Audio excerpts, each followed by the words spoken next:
नमस्कार दोस्तों, आप सबका स्वागत है अपने YouTube चैनल बेस्ट स्टडी 2020 में।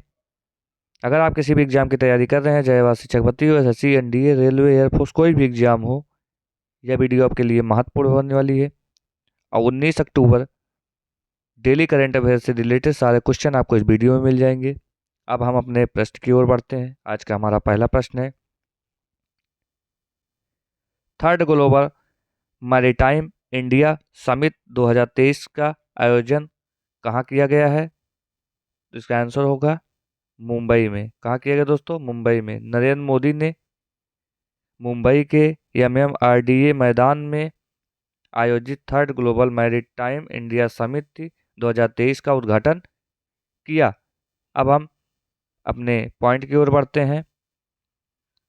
इसका जो उद्देश्य था, भारत के बंदरगाहों और समुद्र क्षेत्रों में अंतर्राष्ट्रीय और घरेलू निवेश दोनों को बढ़ावा देना। और कार्यक्रम के दौरान प्रधानमंत्री मोदी ने भारतीय मैरीटाइम ब्लू इकोनॉमी के लिए लॉन्ग टर्म ब्लूप्रिंट अमृत काल विजन 2047 का अनावरण किया। ब्लूप्रिंट अमृत काल विजन 2047 का उद्देश्य बंदरगाह समुदायों को बढ़ावा और सांस्कृतिक सहयोग को सुविधाजनक बनाना है। अब हम अपने अगले पॉइंट की ओर बढ़ते हैं।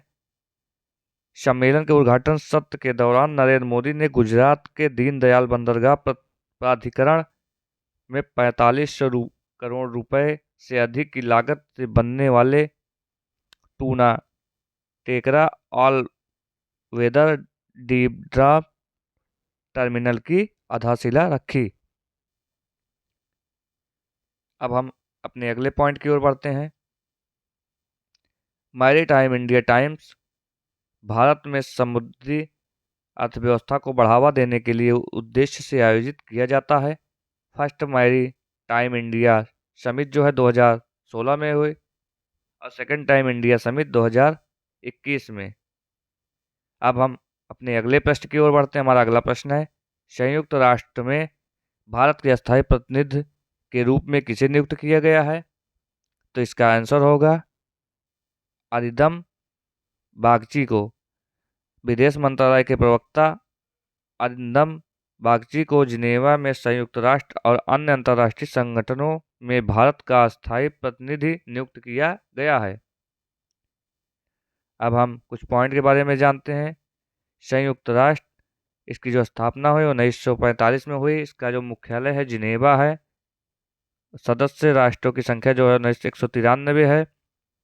और जो इसके महासचिव हैं एंटोनियो गुटेरेस।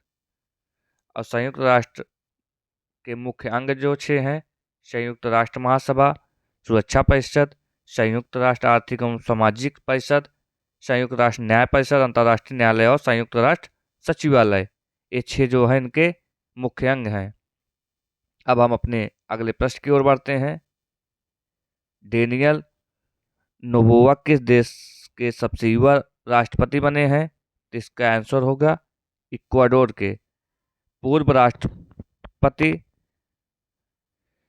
गुइलेर्मो लासो ने महाभियोग परीक्षण के बीच संसद को भंग कर दिया था, जिसके बाद बचे हुए कार्यकाल में इक्वाडोर में राष्ट्रपति चुनाव हुए। इक्वाडोर दक्षिण अमेरिका में स्थित देश है। इसकी राजधानी जो है क्विटो, जो इसकी मुद्रा है अमेरिकी डॉलर। अब हम अपने अगले प्रश्न की ओर बढ़ते हैं। हमारा अगला प्रश्न है, मणिपुर उच्च न्यायालय का मुख्य न्यायाधीश किसे नियुक्त किया गया? तो इसका आंसर होगा न्यायमूर्ति सिद्धार्थ मृदुल को। और कानून और न्याय मंत्रालय नई दिल्ली हाई कोर्ट के न्यायाधीश जस्टिस सिद्धार्थ मृदुल की मणिपुर उच्च न्यायालय का मुख्य न्यायाधीश नियुक्त किया गया है। अब हम अपने अगले प्रश्न की ओर बढ़ते हैं। इसरो सर्टिफिकेट प्राप्त करने वाला देश का पहला महिला पुलिस स्टेशन कौन बना है? तो इसका आंसर होगा महिला थाना भोपाल। अब मध्य प्रदेश की राजधानी भोपाल में के महिला ईसो मानकीकरण के लिए अंतर्राष्ट्रीय संगठन द्वारा प्रमाणित होने वाला देश का पहला महिला पुलिस स्टेशन है। अब हम अपने अगले प्रश्न की ओर। हाल ही में नोबेल पुरस्कार विजेता मार्टी अहातिसारी का निधन हो गया। उन्हें किस क्षेत्र में नोबेल पुरस्कार प्रदान किया गया था? तो इसका आंसर होगा शांति। हाल ही में नोबेल शांति पुरस्कार विजेता और फिनलैंड के पूर्व राष्ट्रपति मार्टी अहातिसारी का निधन हो गया। अब हम कुछ पॉइंट के बारे में जानते हैं। मार्टी अहातिसारी के अंतर्राष्ट्रीय संघर्षों को सुलझाने में योगदान के लिए 2008 में नोबेल शांति पुरस्कार प्रदान किया गया था। मार्टी अहातिसारी 1994 से 2000 तक फिनलैंड के राष्ट्रपति भी रहे हैं। और फिनलैंड में स्थित देश, राजधानी हेलसिंकी, राष्ट्रपति जो है साउदी निनिस्तो, प्रधानमंत्री पेटरी आर्पो, और फिनलैंड नाटो का 31वां सदस्य है। अब हम अपने अगले प्रश्न की ओर बढ़ते हैं। हर साल गरीबी उन्मूलन के लिए अंतर्राष्ट्रीय दिवस कब मनाया जाता है? तो इसका आंसर है 17 अक्टूबर को मनाया जाता है। वही तरह हर साल जिसके अंतर्राष्ट्रीय 17 अक्टूबर को मनाया जाता है। अब हम अगले प्रश्न की ओर बढ़ते हैं। हमारा अगला प्रश्न है, हाल ही में किस राज्य सरकार द्वारा location accessible multi modal initiative योजना शुरू की है? तो इसका आंसर होगा उड़ीसा।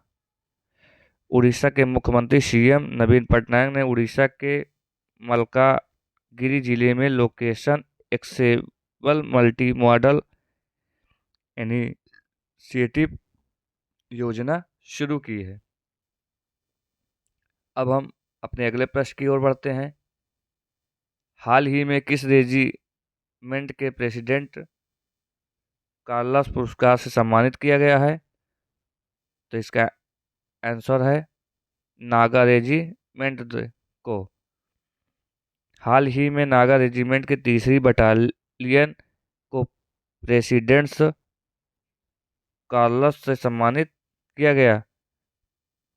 थल सेना अध्यक्ष जनरल मनोज पांडे ने नागा रेजिमेंट को यह पुरस्कार प्रदान किया। अब हम अपने कुछ पॉइंट की ओर बढ़ते हैं।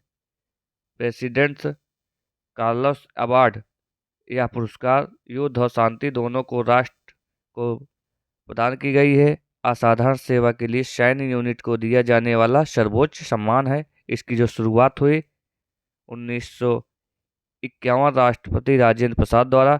प्रथम विजेता जो थी भारतीय नौसेना थी। अब हम अपने अगले पॉइंट की बढ़ते हैं। आज का हमारा अगला प्रश्न है, चर्चित खिलाड़ी यशस्विनी घोरपड़े किस खेल से संबंधित है? तो इसका आंसर होगा टेबल टेनिस से। भारत की टेबल टेनिस खिलाड़ी यशस्विनी घोरपड़े ने WTT यूथ स्टार कंटेंडर दोहा में अंडर-19 गर्ल्स सिंगल्स का खिताब जीता है। दोस्तों, आज का हमारा वीडियो यहीं पे समाप्त होता है। आपको वीडियो कैसा लगा कमेंट बॉक्स में ज़रूर बताइए। आज के लिए धन्यवाद। जय हिंद, जय भारत।